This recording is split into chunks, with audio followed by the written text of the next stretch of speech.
अगर जहां ऐसा स्थिति आएगा तो कांग्रेस तो पर विरोध दीपक भाई करेगी। जी, इस समय तो एक आदिवासी चेहरा मुख्यमंत्री के तौर पर मौजूद है, नाम उनका विष्णु देसाई है। क्या दीपक भाई को लगता है कि एक आदिवासी मुख्यमंत्री होते हुए निर्दोष आदिवासी मारे जा सकते हैं? आपको लगता है नहीं मारे जा रहे हैं? अरे मेरा मैंने तो कहा, सवाल है दीपक जी हाँ से। हाँ, मैंने कहा बस्तर का बेटा राजधानी मां का आदिवासी बेटा मारा जा रहा है। जी अंबिकापुर का गाड़ी चला के आया बेटा, वो चाकू मारे जा रहे हैं यहाँ पे, वो भी आदिवासी था। जी पानी टंकी में चोरी के नाम से 20 फीट गहरा गड्ढे में मार के दफनाया गया, वो भी आदिवासी था। उनका शव कोई मेरे ख्याल से 10 से 15 दिन, शायद 18 लगभग 1 महीने तक उनको नहीं संस्कार किए थे, संस्कार नहीं किए, अंतिम संस्कार, वो भी आदिवासी है।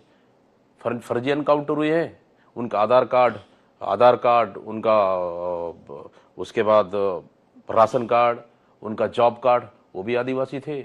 आदिवासी जंगल काटे जा रहे हैं, उधर जंगल उड़े जा रहे हैं, वो भी आदिवासी हैं। लेकिन मुख्यमंत्री जी आदिवासी विश्व दिवस के दिन आदिवासी विश्व दिवस में नहीं जाते हैं जी वो भी आदिवासी थे, कार्यक्रम रखते हैं, प्रोटोकॉल आता है, सब होता है, वहां भी नहीं जाते हैं।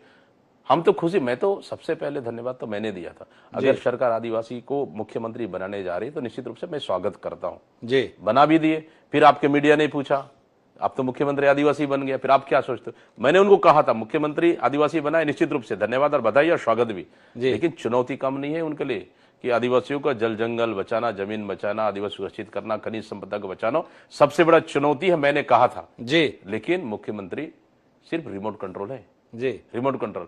कौन मुख्यमंत्री यहाँ 1 है या 5 मुख्यमंत्री अभी भी समझ में नहीं है। जी दिल्ली से सरकार चल रही है, नागपुर से चल रही है, वो भी समझ में नहीं है। सरकार कौन चला रहा है आज भी समझ में नहीं है प्रदेश को। जी। तो फिर ऐसा मुख्यमंत्री क्या मुख्यमंत्री? तो एक आदिवासी को भारतीय जनता पार्टी ने मुख्यमंत्री बनाया, तो एक आदिवासी नेता होने के नाते दीपक भाई उन्हें कितना सहयोग कर पा रहे हैं? देखिए, हम लोग, हमारी लड़ाई तो व्यक्तिगत तो है नहीं जी कि मेरा लड़ाई विष्णु देसाई एक आदिवासी है, दीपक बैज आदिवासी है, तो उनका मेरी जमीन की खेती और बाड़ी की लड़ाई है। हमारी विचारधारा की लड़ाई है, हमारी सैद्धांतिक लड़ाई, कोई व्यक्तिगत लड़ाई नहीं है। लेकिन जिस हिसाब से जो चल रही है लगातार आदिवासियों पे अत्याचार, ये फिर हम बर्दाश्त नहीं करेंगे। मुख्यमंत्री कुछ बोलते नहीं, ये कैसे होगा? जी सरकार, आपकी सरकार बनी, आपको जिम्मेदार उस कुर्सी पे बैठाया गया, डिसीजन आपको लेना चाहिए, आपको निर्णय लेने चाहिए आपको, लेकिन आप तो यहाँ चुपचाप बैठे रिमोट कंट्रोल। अभी तो आप बता रहे थे बड़े कठोर शब्दों में उन्होंने मीटिंग ली, बड़े कठोर शब्दों में मुख्यमंत्री जी बोले। क्या फर्क हुआ? अभी आप बोल रहे हो कि चुपचाप रहते हैं। बिल्कुल, यस यस यस, बिल्कुल मजबूरी में। जी मैंने कहा हम लोग इतनी प्रेशर के बाद कलेक्टर एसपी को कॉन्फ्रेंस होता है और साफ निर्देश किया अपराध को रोकना है। जी जिस क्षेत्र जिस एसपी के एरिया में अपराध नहीं रुकेगा, जी जिलाधीश के एरिया में अपराध नहीं रुके, उसके जिम्मेदार वो होंगे। थोड़ा सा कठोर शब्दों का प्रयोग भी किया। क्या फायदा हुआ उसका? कवर्धा में घटना हुई, उसके बाद कवर्धा में घटना हुई, क्या फायदा हुआ? उसके बाद यहाँ पे चाकू मारे जा रहा है, फिर कुछ फायदा दिख रहा है? बड़े लंबे समय से मांग थी, छत्तीसगढ़ एक आदिवासी बहुल इलाका है, छत्तीसगढ़ में एक आदिवासी को मुख्यमंत्री बनाया जाना चाहिए। तो दीपक भाई जी किस नतीजे पर पहुंचे?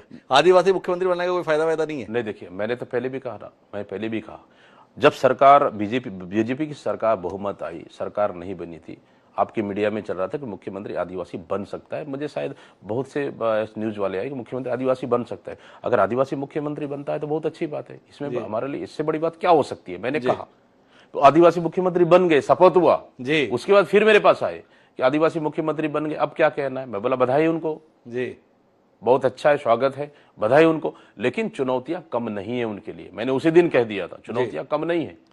तो विष्णु देसाई को एक मुख्यमंत्री के तौर पर दीपक भाई कैसा देखते हैं? मैं तो बोला सबसे कमजोर मुख्यमंत्री जी सबसे, आज के छत्तीसगढ़ के इतिहास में सबसे कमजोर मुख्यमंत्री जी। और उसके बाद रिमोट कंट्रोल मुख्यमंत्री जी कि इस सरकार को कौन चला रहा है? जी हम तो लगातार सरकार से हम सवाल करते रहे कौन चला रहा है इस सरकार को? मुख्यमंत्री खुद चला रहे, वो तो दिख नहीं रहा है कहीं। अरुण साव चला रहे हैं या फिर गृह मंत्री चला रहे हैं, 2 डिप्टी सीएम वो चला रहे हैं क्या सरकार को? या फिर ओपी चौधरी भी है, वो भी चला रहे हैं क्या सरकार को? समझ से परे है कि सरकार कौन चला रही है, दिल्ली से चल रही है या फिर नागपुर से चल रही है? हम तो यही जानना चाह रहे तो हैं। दीपक भाई जी का मानना है कि भारतीय जनता पार्टी ने गलती की, एक आदिवासी को मुख्यमंत्री बना के। किसी अनुभवी व्यक्ति को अगर मुख्यमंत्री बनाते, किसी अन्य वर्ग के व्यक्ति को बनाते तो ज्यादा बेहतर रहता है। इतने नाम अब गिना रहे हैं, विजय शर्मा, अरुण साव, ओपी चौधरी, क्या कहने का आशय है? इनमें से कोई मुख्यमंत्री बनता तो ज्यादा बेहतर था? बिल्कुल भी नहीं। अगर मुझे लगता है कि मुख्यमंत्री जी को अगर फ्री हैंड काम करने दिया